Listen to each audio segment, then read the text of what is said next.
In this presentation, we shall be looking at absolute bars to divorce. Absolute bars to divorce. They haven't established the fact that a marriage has broken down irretrievably.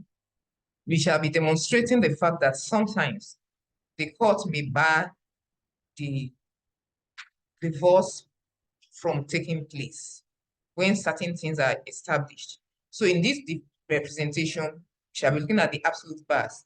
There are also bars called discretionary bars, which we shall be examining in the next presentation.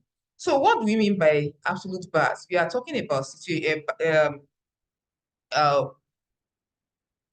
in which the court would not allow a divorce to take place at all. The court would not allow it to take place because of certain things that have been established to have happened in the course of the marriage. And these absolute bars are, as they imply, they are absolute.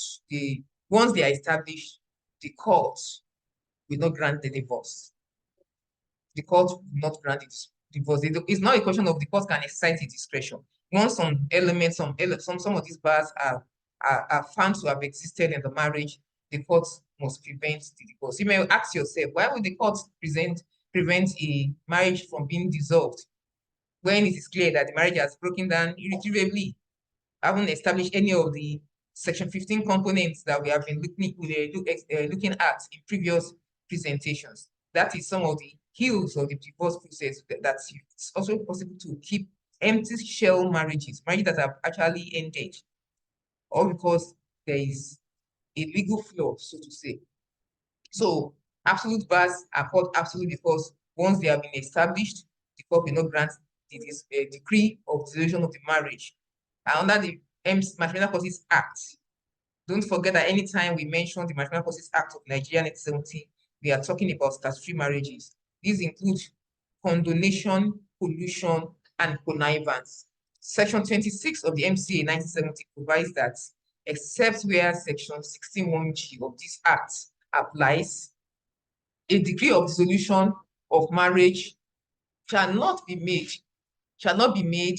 if the petitioner has condoned or connived at the conduct constituting the facts on which the petition is based. If the person has condoned it or connived at the conduct, and we are going to focus on that condonation aspect first.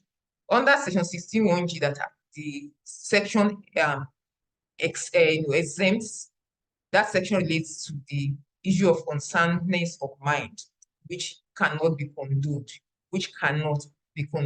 So condonation really means situations where someone has committed a matrimonial misconduct, something that is contrary to the ethos of marriage, and the other party forgives the person and reinstates the person to the marital position.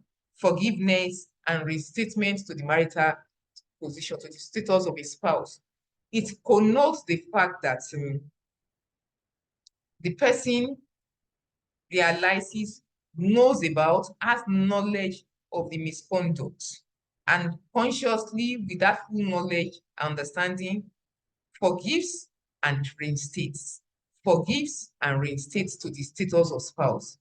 When that is found to exist in the case before the court, it will bar the forgiving spouse. The wife has committed adultery. You realize it, you got to know about it. Maybe she apologized or whatever, they try to reconcile you, and you've told her you've forgiven her and you accept her back into the home.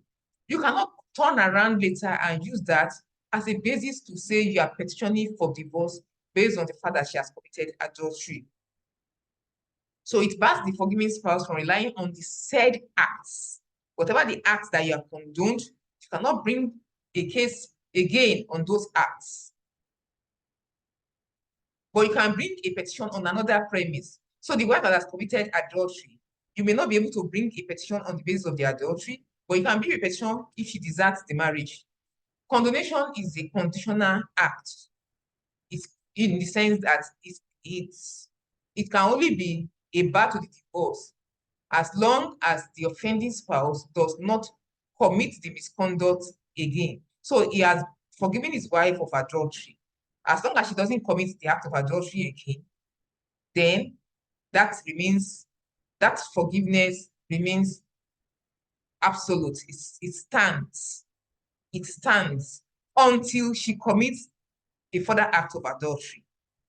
When she does that, the husband can now come back and, claim that she has committed adultery. He can bring a petition based on the initial act of adultery. The grants for divorce, most of the grants for divorce that we have established under Section 15 and 16, together with the other facts in Section 16, can be condoned, apart from things like death, if you presume that somebody is dead, or if so for the one about unsound mind, that Section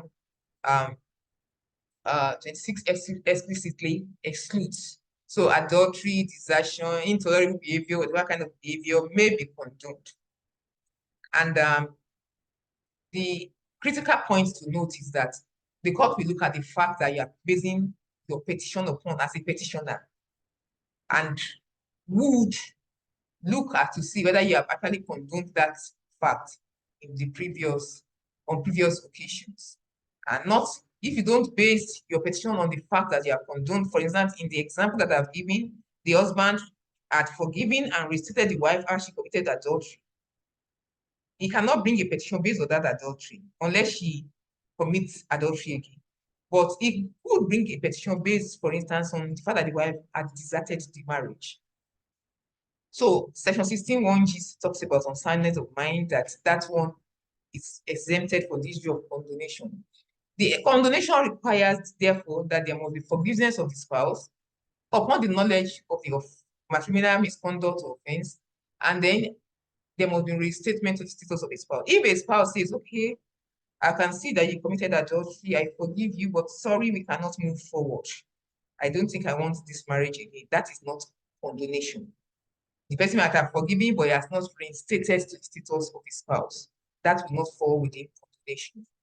Then it is, like we said, it's a conditional bar, in the sense that it stands, that continues to bar the petitioner as long as the respondent does not commit that misconduct again. Once that misconduct is repeated, the condonation stops and cannot work against the petitioner. Then we have the second one, connivance, as an absolute bar. Don't forget, I said there are three of them: condonation, connivance, and collusion. Section 26 that we read earlier states that the petition, the degree of dissolution shall not be made if the petitioner has condoned or connived at the conduct, conniving at the conduct upon which you are basing your petition. So, to connive is to consent, to encourage, or willfully contribute to the commission of a matrimonial offense. We are using the word matrimonial offense with a sense of responsibility, knowing that we don't, theoretically run a matrimonial offense regime, but those misconducts that we had discussed earlier,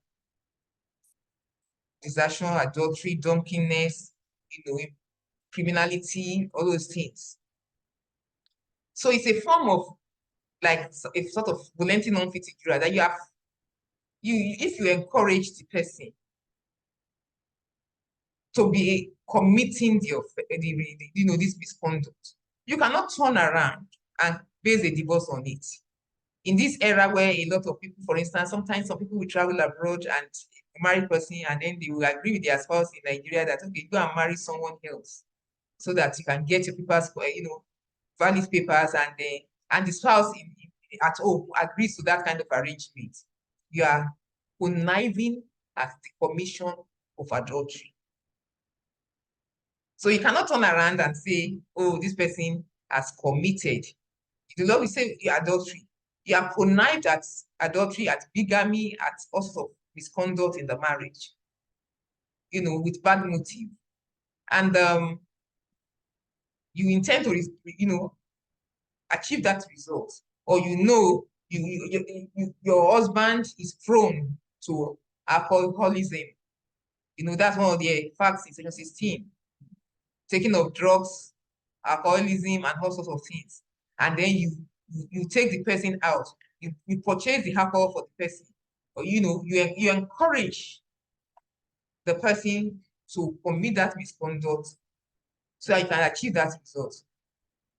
So that consent, you said, is consenting to or willfully contributing to a misconduct, can be expressed like agreeing that your husband should go and marry somebody that is married under the statute, should go and marry another wife. Maybe because, for instance, he did not have a child, in an African setting, and he says, say, oh, okay, you agree that he should have another wife so that that one can have a child. And then you now turn around and say the husband has committed adultery, when you are the one that you connived at the circumstances, the state of affairs. That's an example of connivance. So it can be expressed or circumstantial in terms of passive acquiescence, or the person has done it and you accept the person, you accept the second wife, quote and unquote, and the children into the home, and then you are now complaining. So each fact would represent what is connivance or condonation or collusion. The third absolute bar is collusion under the Matrimonial Causes Act. Section 27 provides that a decree of dissolution of marriage shall not be made if the petitioner, in bringing or prosecuting the proceedings, has been guilty of collusion with intent to cause a perversion of justice. In this case, note what the statute says. Says act, there's an element of agreement, acting together by the two of them, the petitioner and the respondent, to procure a divorce, to prosecute a divorce, to achieve or to perverse the cause of justice. That's the motive.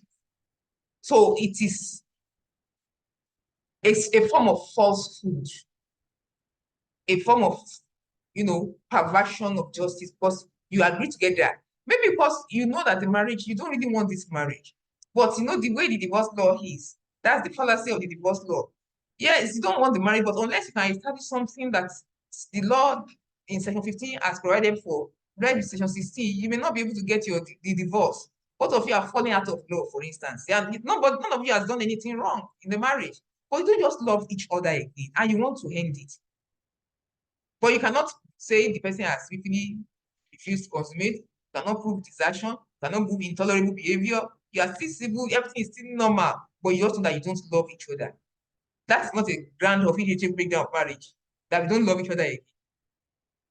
So you now come together and agree and say, okay, let us lie, for instance, that X, the wife, committed adultery, or the husband has deserted the home.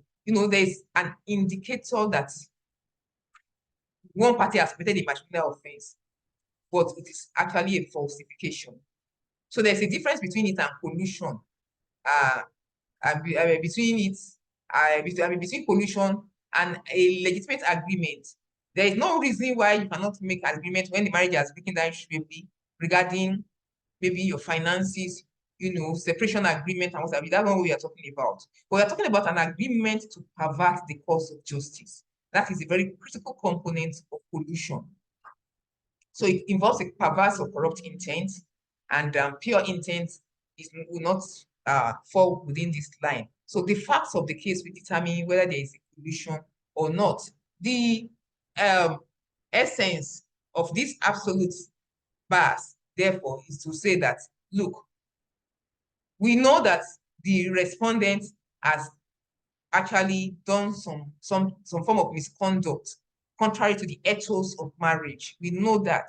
But you, as petitioner, your own conduct, you have either condoned that misconduct of the respondent, or you have connived at it, or there's a form of collusion between both of you. So these are critical components of the absolute bars. When we look at the discretionary bars, we will notice that in that case, in those situations, we are focusing on the conduct of the petitioner himself or herself, what the petitioner has done. But in these absolute bars, what we are looking at is that, look, we are saying that the respondent has deserted or has behaved in a particular way or has committed adultery, or there's willful and persistent refusal to consummate the marriage. But so the misconduct lies in the respondent, but we are saying the petitioner too, by his conduct, has either accepted it or encouraged it or whatever. So that is a major difference between the absolute bars and the discretionary bars. And of course, in the absolute bars, once the court has found out, once the court has seen that you actually are guilty of condonation, connivance, or collusion, the court must must refuse to grant a decree of dissolution of marriage. It has no discretion in the matter. But later in discretionary bars, you see that even in the presence of those bars, of those facts, the court can still grant a decree of dissolution. So as a student in this field, or as a practitioner of this field, you must note the meaning of absolute as against discretionary bars. You must note the various forms of absolute bars and the ingredients of those bars. Don't forget to subscribe and to share this video.